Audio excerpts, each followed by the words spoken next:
Hi guys, and welcome back to another video. I hope you guys are all doing great. Today's video, I'm going to be taking you along with me and giving you guys a look at our entire past year of homeschool as far as things that we either enjoyed, didn't like, so some hits and misses. So going back all the way to the fall and then kind of where we are now. So I hope you guys enjoyed today's video. If you're new here, my name is Dana. I am a homeschooling mama to 4 little ones. This coming fall, I will have a 3rd grader, 2nd grader, a little preschooler, and then my baby will be 2. That's just so you guys know where I am at in my homeschooling journey. With all that being said, let's go ahead and jump into the video. So to jump back in time, so to speak, when we started our homeschooling year, this was my first year where I selected one curriculum for all of our core subjects, which was a first for me. When my 2nd grader was in 1st grade as well as kindergarten, we kind of picked and chose from different curriculums and resources and kind of did our own thing for a little bit as well. But this again was my first year of choosing one curriculum. And if you guys have been around for a while, you know what that is. But we started out our homeschooling year using 100% Christian Light education across the board. We focus in our family really just on the core subjects, and everything else is really child-led or interest-led. So for math, we did, of course, Christian Light education for my 1st and 2nd grader, and then we also did the Christian Light education language arts and their reading. Those were our 3 core subjects that we tried to do every day. My 1st grader at the beginning of last year started out with the Christian Light education learning to read program.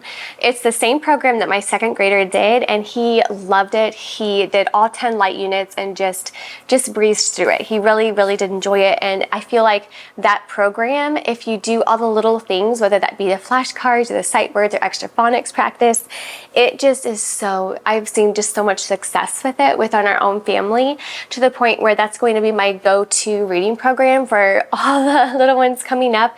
I just love it so much. It's sound, but it's also gentle. However, I'm also going to go the ... however, for my 1st grader, she struggled when she got to probably Light Unit 106. And I'm also going to be honest and transparent in this, that was mostly a teacher error on my part, because we were not hitting all of the flashcards and all the other necessary parts to make this curriculum really go so beautifully. Now, when my 2nd grader did it, he was my main little guy that I was teaching to read. So for him, I felt like I had more, not necessarily more time, but I was a little bit more intentional with making sure we covered everything the curriculum had to offer, which is why he did so well with it. With my 2nd one that did it, I felt bad because we were in the middle of like different life transitions with adding a baby, adjusting to that, and homeschooling with a toddler on top of that, and then teaching my 2nd grader to read. So when it came to teaching her to read, she got to Light Unit 106, and I felt bad because it was my error, looking back and kind of reflecting on why didn't it work when it worked so well with him. And first, I was like, well, because every child, first of all, is different. No 2 children are going to learn the same, even within the same family. I talked about that so many times here on my channel, that it's just, everyone is so unique. So I just kind of tossed it aside for a minute. I was like, it's okay. It's just not working for her. It's not going to work for everyone. We're just going to move on. But at the time, I was just very quick to say, okay, it's not working for you. Let's find something else. So what we did for about a month is we just closed Learning to Read program. And I was kind of sad because I was like, this worked so well again for my son, but it didn't work for her. Anyway, long rabbit trail to say is we just closed it, and we just focused on reading little books, little readers that were at her level, picking out words and things like that, until I came across the McGuffey readers from momdelights.com. I looked on YouTube first of all. I love YouTube as a homeschooling mom just because of all the resources out there, whether that be reviews, encouragement. There's just so much, and I'm so thankful for the community. I really am. But Sherry Hayes over at momdelights.com, she has been incredible when it comes to me finding more information. Honestly, just overall encouragement as well, but especially when it came to using the McGuffey readers. And what's funny is I wasn't even thinking about the McGuffies. I honestly didn't really know they existed too much until I was researching on YouTube, like a reading curriculum without it being a formal curriculum, or I don't remember the exact keywords I was typing in, but one of Sherry's videos was the first one to pop up. And then I also remember my mom using the McGuffies back when I think my older siblings were tiny. She said that she had used them as well. So I knew what they were, but again, just kind of forgot about them. All of that to say is after watching a handful of videos and then going on to Land of Kakiak to see how she does it with her family, I believe Revival Acres was another YouTube channel that I came across that she talked very highly of them for her family. And I loved how simple they were. I loved it was one book and you had all of your language arts parts covered. And I was like, this cannot be possible, but it is. So I ordered the revised set, then I changed my mind and ordered the original. So now I have all the McGuffies. Anyway, we made that switch with her and we've seen so much success and growth. But the most important part that I've noticed when it came to switching the McGuffies for my first grader was that it took away her overwhelm. Like, she was no longer overwhelmed with the large amount of workbook pages, which in hindsight as well, it was teacher error along with, there was just a lot of workbook pages, and for her it was very overwhelming to sit down and have every core subject being a very more intense program, if that makes sense. It was just a lot for her. So it was wonderful. It was wonderful. It was a breath of fresh air. It's what our homeschool needed, specifically for her, what she needed. So then for her, we continued doing the CLE math for a little bit, and I'm going to tell you another change that we made with her. We continued doing CLE math for a little bit. Again, we were doing the McGuffey readers for reading, and then we completely stopped language arts for a little bit and just focused on our reading skills as well as the math. So fast forward another month, we also ended up making a change for my first grader from CLE math. Now this was one that we've gone back and forth with her specifically. When we made the change at first, I was like, well, maybe we just need something more hands-on, because she was having a really hard time adding numbers in her head, or even with counters, she wasn't quite grasping the concept. All of that to say, we ended up making this switch to the math with confidence, and she loved this and did really well for the first few weeks. It was only a few weeks before she was just like, this is too much. She didn't like doing all the hands-on things, which was funny to me because I thought for sure that all the hands-on like counters and the games and the money counting would be right up her alley, because I thought that's what was missing out of here, because this is straight up just the workbook. It's very much like you open the page, you fill in the blank, and you just do the work. I love it. It's sound. It's incredible. It's open and go. You know, I love CLE math when it comes to that.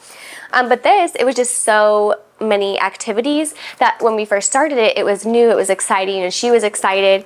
It's bright and colorful, and it's fun and engaging for the student. Every single lesson, just so you get an idea of what she was coming from to what she was doing, is every single lesson is only the front page and the back page. So your front page is going to have some new concepts, where your back page is going to be review. That's the way this works. But 80% of Math with Confidence does come from your hands-on activities, whether that be tangrams, counting, number lines, just all kinds of different fun activities. In the back here, actually it sits in the back of the teacher guide. It is very teacher intense, I will say, but it was worth it because I was like, well, if she is able to learn math more, then for sure I'm going to go ahead and make the switch. Yes, it's more teacher intensive, but I think again it's worth it if it does help our students in the end. So she went from doing, and she went from doing an average lesson would be like 1, 2, 3, so 3, then this one has like 4, yeah, 3 or 4 pages. So she went from doing quite a bit in the math to just doing 1 page. So for her, it was great. She was done in math with like 5 minutes. But fast forward a few weeks and she just became really, I don't know if annoyed is the right word, but really frustrated when it came to having to do all of the hands-on things. And I was really struggling with that because I thought this was going to be the answer for helping her learn math. When in reality, it wasn't that she was struggling with this as much as I thought. She was just struggling with how to add numbers quickly, which was frustrating her because there are a lot of problems in this book that have to do with addition, especially in the first grade math. So we closed this because she was flying through the pages. She wanted to do more than 1 page a day to solidify concepts. She wanted to do all the workbook things, but not the hands-on things, which then showed me, well, it's not the workbook then, it's just we need to solidify maybe a few more concepts before being able to move on with CLE. So what I did then is I got the Susan C. Anthony, I got the Mastering Addition Facts in 5 minutes a day. She flew through this. The first line, she took probably 10 minutes just to do the first line.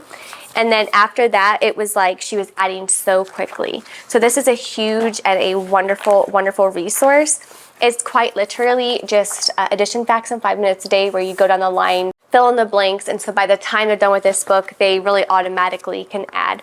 It's simple, it's straightforward, but it helped her so much to the point where we opened up her next light unit and she picked right back up, and there's no frustration.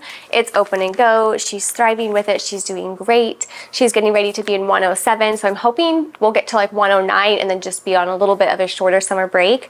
But she only has a couple more units to go, then she'll be done with this before moving on to what we're doing for second grade. So I'm excited about that. And I'm thankful for the fact that we can kind of play around with different things to see if they work for our family. And what I found interesting with all three of these math resources, they're so different. They're so different, yet somehow they all three work together. And I do think that with Math with Confidence, when we were doing all the activities for those first few weeks of using this curriculum, I mean, she did so much work in the few weeks. She was just flying through the pages. So she was not doing like one page a day. She would just fly through them because she actually does enjoy doing workbook things. So that was kind of funny that, anyway, it all worked out. So all that to say is right now we are back to doing just CLE, their Christian Language Education math, for my first grader. For her language arts, we just started adding this back in, what was it? I did a video about this maybe a month ago. We added this in probably 2 months ago after taking a few months off completely from language arts. We did add it back in. So she's halfway through the program now. She's at 105. I'm gonna make sure we get to about 108, 109 before again taking a short summer break. But what I did notice with CLE, that you don't learn new concepts, you don't pick up where you left off, so to speak, until almost the second light unit in. So there's plenty of review. So I do not worry about getting all 10 light units complete. I try to get at least up to 9, end of number 8. And then call it a year when it comes to this. So just a fast recap of everything with my first grader. We did start out the school year with 100% everything CLE. We made a few bumps and curves along the way, but we are today still doing CLE math. We're doing CLE language arts, and then for reading, we are doing the McGuffey. So she's finishing up, or actually just finished, the Pictorial Electric Primer, and then we'll move on to the first reader. I think what I'm going to end up doing when it comes to the McGuffies is I am going to wait until the fall, so probably August, to start her on the first reader, because I'm wanting to just read storybooks and do more like living nature books and things like that over the summer months. So we are not going to be taking the whole summer off completely. We do a light form of year-round schooling. So we are going to, even though we're not going to be doing this over the summer, she is going to be utilizing the rest of her lesson book, and then we're going to be pulling from different books off of the shelf just to keep our skills up through the summer. But that's where she's at now. So for my second grader right now, again, we started out across the board with everything CLE. We took a step back from his CLE reading, and we also put him into the McGuffies. He just finished the first reader, and he also, let me grab it real quick, and he also does the lesson book along with this. I've shared these two resources many times on my channel, as well as the primer and the lesson book. But one thing I love about the lesson books, and I'll talk about these all day long because it is something so simple yet so valuable when it comes to a homeschooling resource. You can take essentially any book that you want and make it into a language arts curriculum using the lesson book. So your first day, for example, you can start out with just writing your spelling words or your words that you're struggling with, or words for copy work. The second day, you can do straight copy work. Then you go into dictation with narrative drawing. I love it so much, and they have different levels. So this is his level. I am going to get the next levels for the coming year, but this is the one that he's finishing up. And just like my first grader, instead of moving on to the new reader, I'm going to wait and hold off until August. That way we can kind of start fresh, so to speak, and then meanwhile in the summer, we'll just do some more living books and stuff to finish up his lesson book, and again, to keep those skills sharp. But everything else for my second grader has honestly remained the same. We did take a step back from his language arts as well, the same time that my first grader took a step back, because we were trying to figure out, for one, how to implement the McGuffies and make them work for our family. And I felt like with the CLE language arts, for the CLE reading and math and this, it was too much. So we put aside his CLE reading and then just supplemented that for this. And it's just been amazing. I love them and will probably continue using them for quite a bit of time. So for my preschooler, the things that we kind of started out doing / still implement now is I'm doing the Teach Me to Talk program because she has a little bit of a speech delay. So we've been doing this using a lot of the activities If you are not familiar with this program, I highly recommend it. This book is a little bit pricey, but I'm going to be honest and say for what it is, it's a phenomenal resource if you also have little ones with any type of a speech delay. It's going to be such a detailed guide in telling you exactly what to do with them as a parent. It's going to help you as a parent meet your children exactly where they are and help them from there. So I love this. It's been amazing. The only other thing that we've been intentional with doing with her is we've also been doing the homegrown preschooler. I love this program. It's always been one of my favorites. And just as a side note, and I'm probably going to mention this in an upcoming video when I talk about all of my homeschooling preschool thoughts. This is my very first homeschooling resource ever bought. It was my #1 thing when my firstborn was, what was he, maybe 15 months? I've always known I wanted to homeschool my children. And we were at a homeschooling convention, and this is where I first came across this vendor, or the company, the Homegrown Preschooler. And I fell in love with the concept. And I had already been researching different homeschooling things just because, I don't know, it was fun. And so I picked this up, and I was so incredibly excited about it. But it is teaching your kids in the places they live. And this has just been a wonderful resource. Again, it's full of just different activities and ideas and resources to how to engage with your children, what to teach them, and it's just amazing. I remember getting this, and my son, again, was 15 months old, and I read it from cover to cover, and I just had so much excitement and passion about teaching in the little years.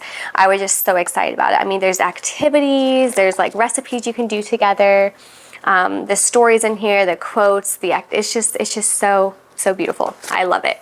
This will always hold a special place in my heart too, just because it was the very first thing that I bought intentionally as I started dreaming and planning about homeschooling my little ones. So it's probably forever going to be one of my favorite preschool resources. So moving on to family subjects. The 2 family subjects that we did this year, actually no, 3. Let me grab it 1 second. Totally forgot that there was 3 things that we did as a family. The first one, and my most favorite, that is 5 in a row. This is one of my, again, all-time favorite homeschooling resources. It's amazing. It's amazing. If you need something that is going to act as a beautiful, rich guide to help you, whether that be choosing picture books, if you are a first-time homeschooler that wants a beautifully done guide to help you in like small unit studies, to cover all of pretty much everything you need outside of your core subjects, this is it. But you're doing it through literature. So you don't need a separate science, you don't need a separate history or art or geography. You can just get this, and you're going to cover all of those topics in one book, and I love that. So if you have been around my channel for a while, you know that our family is very passionate about just sticking with the 3 core subjects, and then everything else is, again, child-led, interest-led, and then done through living books or picture books and things like this. So again, that's reading, language arts, and arithmetic. Everything else is done with things like this. If you do want a way to try this out, and I was talking to a mom about this, it might have been here on a previous comment, but she mentioned that she checked this book out from the library to take a look at it, and my library had it as well. So that's the very first time I saw it and heard about it. I checked it out from my library, took a look at it, and then I ended up getting the original edition because I was like, well, I don't need the updated version. This is why this looks different than the other one. This is like one of the original versions because it was affordable, and I didn't care if there was writing in it or if it was an old edition because I don't know, I just didn't care about it.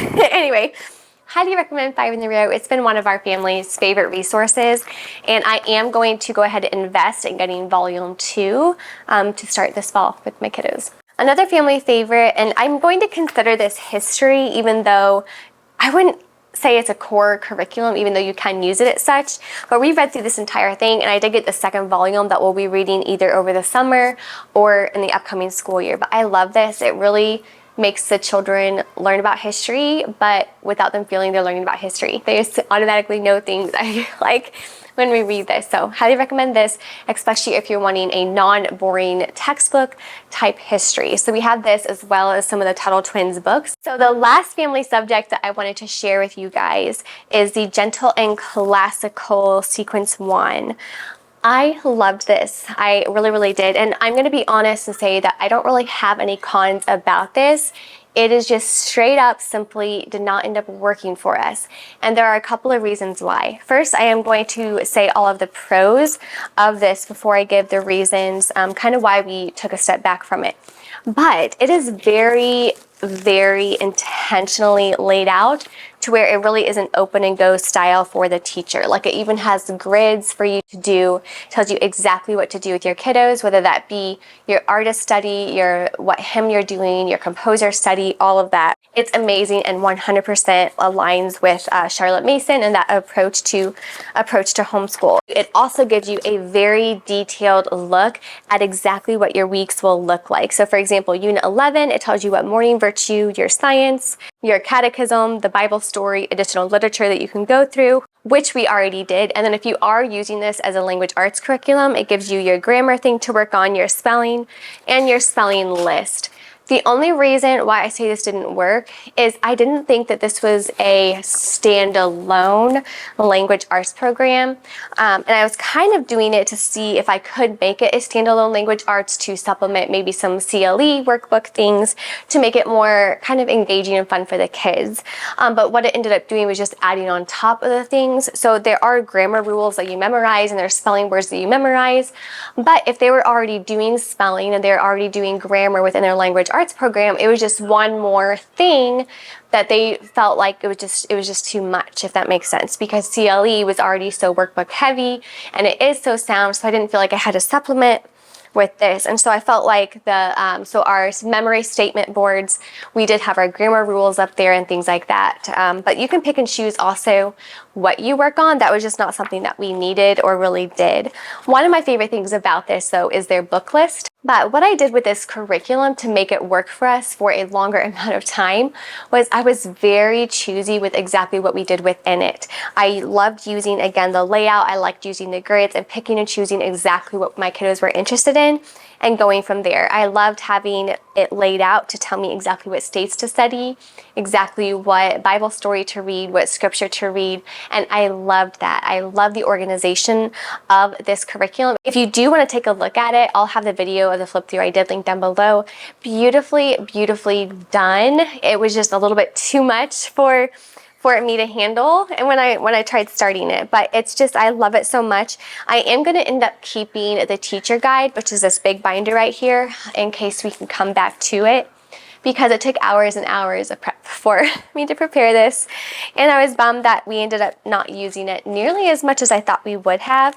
But again, it's also one of those things where this could be slightly controversial, but a lot of our homeschool is centered around the nature side of things, the outdoor side of things, and just anything to do with being outside and enjoying God's nature, any animal related thing, my kiddos just love and adore. And the controversial thing is I don't push, even though I love Charlotte Mason's approach to homeschool and education, is I do not push artist study, composer studies, all of those types of things, just because my kiddos aren't interested. So they're just not interested in that. And so that's why for sequence 1, a large majority of it is very heavy into doing, like the entire morning virtue, for example, would be into studying all of those things. And it's just something that they're not comprehending. But I'm also going to say that we did the gentle and classical nature units. This one right here, loved it. Absolutely loved it. I would say as well that if you are similar to our family and you're wanting an enrichment type thing and you don't know what unit study to add, highly recommend gentle and classical when it comes to their nature study. So I'm going to show you here. Let me take this out of my binder one second. I'm going to show you a little bit about it. But it's going to, every single unit is going to have, of course, your overview, your project time, some tips. I love this so much because it's going to give you a Unit 1 snapshot. So it's going to give you everything you need at a page's kind of glance. It's going to show like the books you can read, your term read alouds, your memory statements. The other thing about gentle and classical is they have you do this memory statement board where you put everything that you're memorizing on for that unit or for the week on your memory statement board and you work on memorizing that. I loved that. I absolutely loved that concept. It was such a way to bring the family together and my ages of all ages, even my toddler together, and even my toddler memorized the memory statement. So I loved that. So you would pick a different level depending on what ages your kids were. And then on the back here, You would have like your additional book menu, your explore more. So it gives you a whole list of activities that you can do with your little ones. And I love it. I love it. Now you can do, my kiddos completed this entire unit because they loved it so much. And so, I mean, I could try to get them to do the composer and artist study, but they would not be happy and enjoy it at all. But this, they just completed the whole thing. They completed every single worksheet activity and one and more. So we're probably going to end up getting another one from Gentle and Classical, especially when it comes to their nature units, just because I think they're beautifully done. And they're especially nice for the teacher because all the information that you need, resources you can go to, things that you can look up with your children. And I just love it so much when it comes to that. I also do recommend their virtues. We've been doing them for quite a while, and this is something that we still implement. So even though their sequence one was a little bit too intense, and I don't even want to say that it was a con because it's so rich if you have the time to dive into those, and if your family's learning style is that, and if you enjoy studying those things. So if you are a very Charlotte Mason family and you enjoy doing your composer studies and arts, and if your kiddos are interested in the more historical, I don't even know what to call it, but more historical side of things, 100% recommend sequence one. It is beautifully done. Again, I do genuinely wish it worked well for us. It just didn't, and that's 100% okay. I think we might come back to it again when my kiddos are a little bit older, and as we start to dive into more of those bigger topics, we might definitely come back to that. Anyway, all that to say is we also have the morning virtues, and this is a wonderful resource as well if you are wanting something to be intentional with your children. So they have all kinds of different virtues. This is gratitude. I ended up taking 5 of these little menus and then created the first 5 morning virtues and putting them in here. So this is one of the first ones that we did, but it has the Great is Thy Faithfulness hymn. It has your scripture memory verse for the month. We do it by the month. The Ash Grove, and then a little song of life. But I genuinely really enjoy their virtues as well as their natures. Those are our top 2 resources when it comes to adding in that specific enrichment piece to our homeschool. The only other thing that I'm seeing right now in front of me is the Explode the Code. We ended up adding that in during that time where we took a step back from the CLE language arts because I wanted to keep up on whether that be spelling, reinforcing concepts, and it's something simple. The kids love doing it, especially my first grader. She'll fly through the pages. She really enjoys it. My only con with them would be sometimes the illustrations can be hard to decipher. Like, it's hard to see what some of them are, but the concepts behind what they're trying to do within the book is incredible. I found that it really does back my kids' skills. It really helps them advance and solidify different things that they need to know. So I do love Explode the Code for that reason. But again, my only con would be the illustrations. So if they update the illustrations at any time, plus continue doing exactly what they're doing, it'd be a perfect curriculum when it comes to solidifying those skills. But I think that's everything that we've changed, that we've done this past year. I did want to ask you guys, I was going to put out a community kind of questionnaire about what you guys wanted to see, but I am kind of in the mindset now of choosing curriculum for next year. There's a couple changes that we are going to make in our family when it comes to what curriculum we're using. However, I'm still deciding about what to change, what to keep, what to switch, what to add in, what to supplement with, and everything in between. So what I want to know from you guys is, I have options for my first grader and I have options for my second grader. Do you guys want me to go ahead and share my options for first grade and my options for second grade, even though I don't have a solidified plan yet? Or would you rather wait and then just show you guys exactly what we're doing, what the plan and schedule is? Let me know down below, because I don't know if I'm going to anytime soon, at least not for another month, have everything solidified as far as exactly what we're doing. But I would still love to share with you guys kind of what my thought process is when it comes to choosing my next stuff. I don't know. Let me know down below what you want to see. If you want me to wait until I'm for sure, or if you want me to go ahead and share my options that I have set aside for possibly coming up. I can do either way. But I also know that this time of year, everyone's researching curriculum. And I know it's very helpful when it comes to choosing curriculum to see what other moms are choosing and why they are. I have options right now. So I want to thank you guys so much for being here and for watching today's video. I hope you guys enjoyed it. And until my next one, you guys have a wonderful day wherever you're doing, and God bless. Bye guys.